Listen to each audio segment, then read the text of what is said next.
25 எம்எல்ஏக்கள் வெளியில் சென்றார்கள்.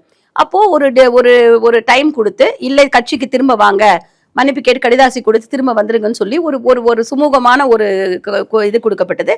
அதன் மூலமாக 21 பேர் இன்க்ளூடிங் அண்ணன் வேலுமணி அவர்கள் முதற்கொண்டு எல்லாரும் திரும்ப இங்க இது பண்ணிட்டாங்க. ரைட்டுங்களா?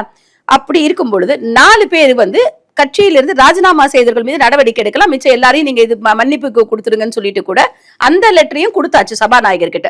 சோ லீகலா சட்ட பிரச்சனை இல்லாத அளவுக்கு அவர்களை திரும்ப பெற்றுக்கொண்டாச்சு. கட்சி திரும்ப பலப்படுத்தி விட்டது. அனைவரும் சேர்ந்து ஒன்றிணைந்து செயல்பட்டு கொண்டிருக்காங்க. இதில் சில பிரச்சனைகள் சிலருக்கு இடையே இருக்கலாம். அது கட்சி பார்த்துக்கும். நீங்க ஏன் இவருக்கு இந்த பொறுப்பு கொடுக்கலன்னு ஒருத்தரை மட்டும் நீங்க கேக்குறீங்களே, அப்ப நீங்க ஏன் இஸ்லாமியர்களுக்கு வாய்ப்பு கொடுக்கலன்னு இன்னைக்கு வாய மூடிட்டு இருந்தீங்க? ஏன் நீங்க கேட்கல?